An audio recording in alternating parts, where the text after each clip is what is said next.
Practical question का question number 6 देखते हैं। मिस्टर राज एक रिलेटिव है की मैनेजमेंट पर्सन का, जो रिसीव कर रहा है रेम्यूनरेशन 2,50,000 रुपये उसके सर्विस से, जो उसने दी गई है कंपनी को 1/4/2021 से लेकर 30/6/2021 के दौरान।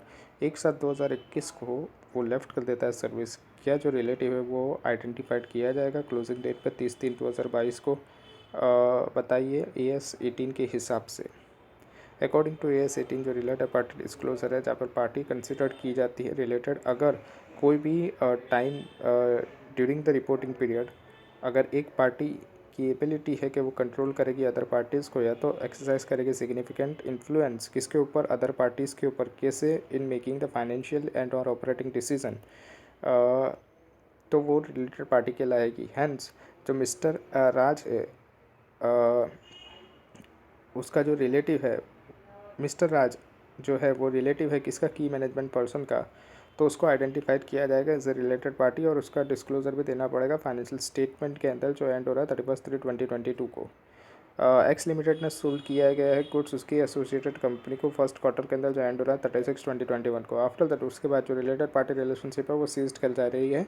हाउएवर लेकिन फिर भी जो गुड्स है वो सप्लाइड किए गए हैं ordinary to any other ordinary customers के बेसिस पे, मतलब उसको अदर ऑर्डिनरी कस्टमर्स के बेस जैसे ही उसको वो भी गुड सप्लाई किए जा रहे हैं।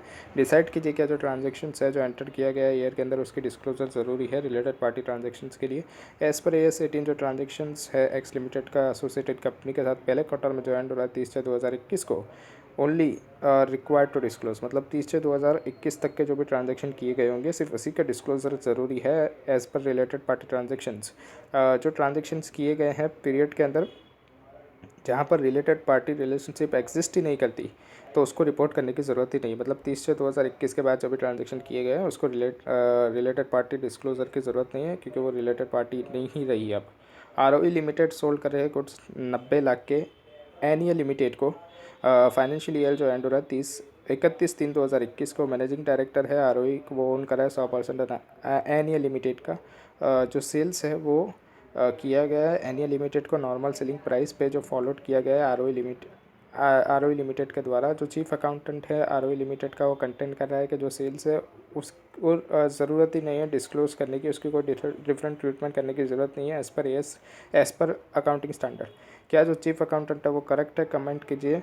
अकॉर्डिंग टू AS18 के हिसाब से जो रिलेटेड पार्टी डिस्क्लोजर है जहाँ पर एंटरप्राइजेज ओवर करती है, जहाँ पर की मैनेजमेंट पर्सन एबल है कि वो एक्सरसाइज करेगा सिग्निफिकेंट इन्फ्लुएंस रिलेटेड पार्टीज़ को, ये जो इंक्लूड किया गया है एंटरप्राइज जो ओन किया गया है डायरेक्टर के द्वारा, या तो majority of the share holders जो हैं रिपोर्टिंग एंटरप्राइज के, अगर वो मेंबर्स है की मैनेजमेंट के commonly in common with the reporting enterprise, यानी अगर कॉमन है की मैनेजमेंट है कॉमन रिपोर्टिंग एंटरप्राइज के अंदर, तो गिवन केस के अंदर जो ROE लिमिटेड है एनियल लिमिटेड है वो रिलेटेड पार्टी कहलाएंगे। हैंस जो डिस्क्लोजर है ट्रांजेक्शन्स का जो किया गया है दोनों के बीच में, उसका हमको क्या करना पड़ेगा, उसका हमको डिस्क्लोजर देना पड़ेगा इर्रिस्पेक्टिव कि वो जो ट्रांजेक्शन किया गया है वो नॉर्मल सेलिंग प्राइस के अंदर किया गया है। हैंस जो कंटेंट है चीफ अकाउंटेंट का ROE लिमिटेड का वो रॉन्ग हो जाता है।